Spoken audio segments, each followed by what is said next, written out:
मैं doctor Dwarika Singh, homeopathic consultant and physician. मित्रों, मैं इस वीडियो में homeopathic science of therapeutics, homeopathic science का थेराप्यूटिक्स यूज क्या है उसके बारे में चर्चा करूंगा। कई हमारे वीडियो दर्शकों से और कई मित्रों से इस तरह के मांग हुई थी, इस विषय पर कुछ चर्चा आप करें। मैं होम्योपैथिक फिलॉसफी पर बात करूंगा। Homeopathic philosophy similia similibus curentur, similia similibus curentur, like cures like, इस सिद्धांत पर काम करती है। समान से समान को नष्ट किया जाए, लाइक से लाइक को खत्म किया जाए।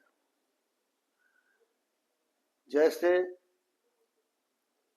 किसी दवा को, किसी सब्सटेंस को किसी मरीज को नहीं बल्कि हेल्दी ह्यूमन बींग्स को दिया जाए और उसके अंदर कुछ रोग के लक्षण उत्पन्न हो जाए और उन लक्षणों को नोट कर लिया जाए और उसी तरह के लक्षण अगर किसी रोगी के अंदर पाए जाते हैं तो ये दवा ये सब्सटेंस उस रोगी की दवा होगी। मैंने समान सिम्टम्स पर समान रोग पैदा करने वाली औषधि का प्रयोग किया जाता है। ये होम्योपैथिक मूल रूप से जो थेराप्यूटिक्स है वो 4-5 बिंदुओं पर काम करती है। पहला उसका सिद्धांत है लॉ ऑफ सिमिलियर, माने समानता का। जिस तरह के लक्षण रोगी में हो और उसी तरह के लक्षण किसी दवा को खाने से स्वस्थ मनुष्य में पैदा हुए हों तो वो दवा दी जाती है। Law of similar, law of minimum dose, इसमें दवा की मात्रा कम से कम दी जाती है ताकि साइड इफेक्ट कम हो सके। तीसरा है law of potentise drug, drug को पोटेंटाइज किया जाता है, शक्तिकृत किया जाता है, उसको डाइल्यूट किया जाता है। डाइल्यूट के 3 सिद्धांत अभी तक हैं। एक डेसिमल पोटेंसी है, एक सेंटिसिमल पोटेंसी है और एक 50 मिलीसिमल पोटेंसी है। सेंटिसिमल में दवा की एक मात्रा को 10 भाग 9 भाग अल्कोहल में मिलाने से और उसको स्ट्रोक करने से, ठोकने से 10 बार पहली पोटेंसी की दवा तैयार होती है। इसको 1x कहते हैं। उस 1x की एक हिस्से को 10 भाग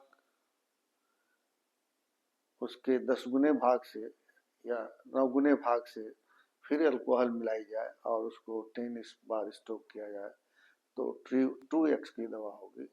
उस 2x में से एक लेकर के और उसके 9 गुने हिस्से में मिलाया जाए अल्कोहल और उसको स्ट्रोक किया जाए तो 3 की होगी। ऐसे ही दवाओं को 3x, 4x, 10x या ऐसे बनती है।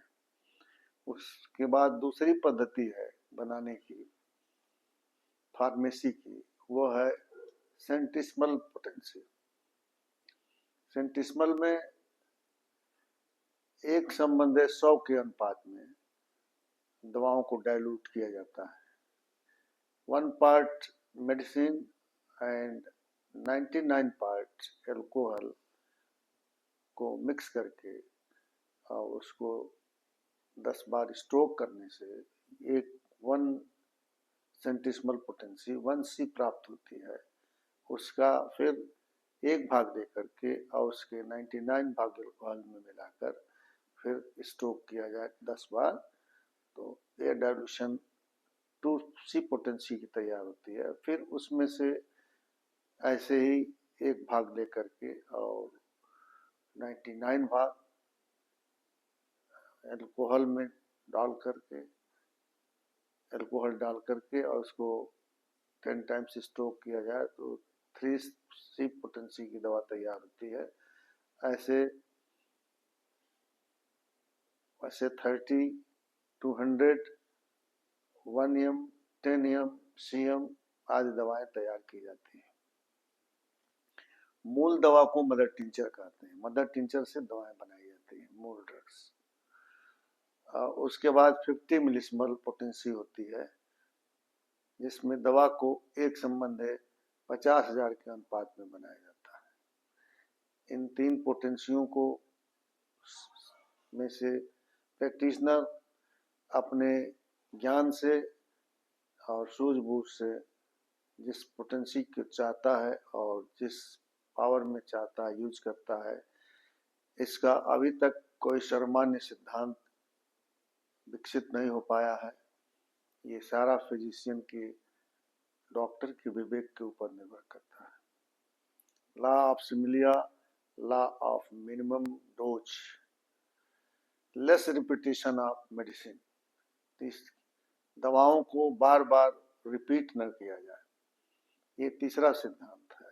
एक खुराक दवा मरीज को दे दिया जाए और उसमें दवा के लक्षण, दवा से लाभ के लक्षण देखे जाएं और फिर जब लाभ खत्म हो रहा हो तो उसको दूसरा खुराक दिया जाए। ये आइडियल स्टेज है, लेकिन प्रैक्टिस में इस तरह के संभव नहीं है, इसलिए उसको 2-3 बार देने की परंपरा विकसित हुई है।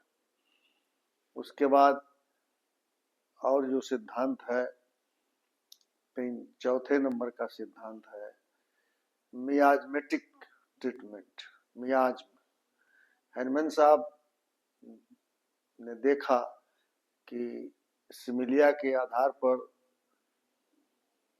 दवाओं को सेलेक्ट करने के बाद भी दवाएं काम नहीं करती हैं, तो उन्होंने स्टडी किया कि इसके ऑब्स्टिकल क्या है, इसमें अवरोध क्या है। तो उन्होंने पाया कि सोरा और सिफिलिस, साइकोटिक, ये 3 तरह की मियाज्म है जो मनुष्य में इनहेरिटेट हो रहा है, पीढ़ी दर पीढ़ी आ रहा है। जब तक उसको न हटाया जाए तो क्योर नहीं हो सकता है। उसमें पहला मियाज्म है सोरा मियाज्म, जिसमें खुजली इत्यादि होती है, स्किन संबंधी इरप्शंस दिखाई देते हैं। दूसरा है साइकोटिक, इसमें ग्रोथ होता है, ट्यूमर बनते हैं, कैंसर बनता है, पथरी बनती है, ये तमाम जिसमें चीजें बनती हैं उसको साइकोटिक मियाज्म के अंदर रखते हैं। और तीसरा है सिफिलिटिक, जिसमें स्राव होता है, पस बनता है, ये सिफिलिटिक मियाज्म में आता है। इन 3 तरह के मियाज्म में कभी कभी 2 मियाज्म एक साथ भी काम करते हैं, कभी कभी तीनों मियाज्म किसी मरीज या रोगी में पाए जाते हैं। तो जब तक मियाज्मेटिक दवा नहीं दी जाएगी उस मरीज को लाभ नहीं होता है। और चौथे नंबर का है law of minimum. Minimum potency, max, ऐसा पोटेंसी जो हाई पोटेंसी हो, जिसमें सिमिलिमम हो, एकदम सिमिलियर के अलावा सिमिलिमम एकदम समान हो, लॉ ऑफ मिनिमम, ये इस सिद्धांत पर दवा दी जाती है। तो ये थ्योरेटिकल पॉइंट ऑफ व्यू हुआ जो हैनमन साहब ने दिया है हम सभी को, और इसके आधार पर प्रैक्टिस होती है। इधर प्रैक्टिशनरों के बीच 3-4 तरह की पद्धतियां काम कर रही हैं। इसमें कुछ प्रैक्टिशनर केवल माइंड के सिम्टम के आधार पर प्रैक्टिस कर रहे हैं। कुछ प्रैक्टिशनर अन्य सिम्टम्स भी लेकर के, जबकि हनुमान साहब ने कहा कि टोटलिटी ऑफ सिम्टम्स के आधार पर दवा होनी चाहिए। पूरे शरीर में जो भी लक्षण है, जो भी अनइजनेस है, जो भी सिम्टम भरते हैं, उस टोटल को नोट करके और जिस दवा में ये पाया जाए उस दवा को दिया जाए। Totality of symptoms. इसमें सिम्टम्स भी कई प्रकार के होते हैं। जैसे जनरल सिम्टम, पेशेंट को जनरल पूरा शरीर में अनुभव होता है, जैसे उसको प्याज से घृणा होती है, जैसे उसे ठंड से नुकसान होता हो, ये जनरल उसकी बॉडी पर प्रभाव पड़ता है, ये जनरल सिम्टम है। और पर्टिकुलर किसी पार्ट में कोई रोग हो जाए तो जनरल और पर्टिकुलर, सब्जेक्टिव और ऑब्जेक्टिव। जो ऑब्जेक्टिव वो है जो पेशेंट में पाया जाता है, सब्जेक्टिव सिम्टम वो है जो पेशेंट के अंदर डॉक्टर सर्च करता है। अब इधर पैथोलॉजिकल पर भी ध्यान दिया जा रहा है और ये जो टेस्ट हैं आधुनिक, उन टेस्ट को भी मिला करके दवाएं थेराप्यूटिक रूप में छांटी जा रही हैं। इसके अलावा डोज मिनिमम पोटेंसी की जो संघर्ष है कि कौन सी पोटेंसी यूज किया जाए। तो रिचर्ड ह्यूज ने कहा कि लो पोटेंसी इज द सफिशिएंट, और केंट और उनके फॉलोअर्स जो है हाई पोटेंसी 200 से ऊपर या 30 या 200 से ऊपर की पोटेंसी यूज करने की सलाह देते हैं। रिचर्ड ह्यूज ने कहा कि एक एवोगैड्रो वैज्ञानिक हुए हैं, एवोगैड्रो हाइपोथेसिस उनका सिद्धांत है। उन्होंने कहा कि जब होम्योपैथिक दवाओं को 6 पावर तक शक्तिकृत कर दिया जाता है तो उसमें दवा के मूल कण विलुप्त हो जाते हैं। इसलिए 6 के ऊपर वाली जो दवाएं हैं वो केवल उसमें एनर्जी रह जाती है, दवा के मूल कण नहीं रह पाते हैं। तो ये ड्रगलेस ट्रीटमेंट, इसको कुछ लोगों ने कहा और काफी लोग जो है 6 तक रिचर्ड ह्यूज के आधार पर या पहले के तमाम प्रैक्टिशनर भी यूज करते थे। आजकल जो पेटेंट दवाएं बनाई जाती हैं, जैसे कई दवाओं को मिला करके और गठिया की दवा बन गई, तो उसमें लो पोटेंसी की दवाएं यूज की जाती हैं और उससे लाभ भी हो रहा है और उसको तमाम लोग खरीद के खा पी रहे हैं। तो ये पद्धति है। इधर कुछ माइंड वाले डॉक्टर हैं जो केवल माइंड के आधार पर छांटते हैं। कुछ लोगों का कहना है कि जनरल सिम्टम के आधार पर छांटा जाए, अगर जनरल मिलता है तो पर्टिकुलर्स को छोड़ दिया जाए। और एक जो सर्वमान्य सिद्धांत इस समय चल रहा है कि लोकेशन, सेंसेशन, मॉडलिटी, कनकमिटेंट और ये 4 पर, और इसके अलावा एलिमेंट फ्रॉम, किस वजह से बीमारी हुई है, ये 5 के आधार पर दवाएं छांटी जाती हैं। अधिकतर प्रैक्टिशनर इसी पर चलते हैं।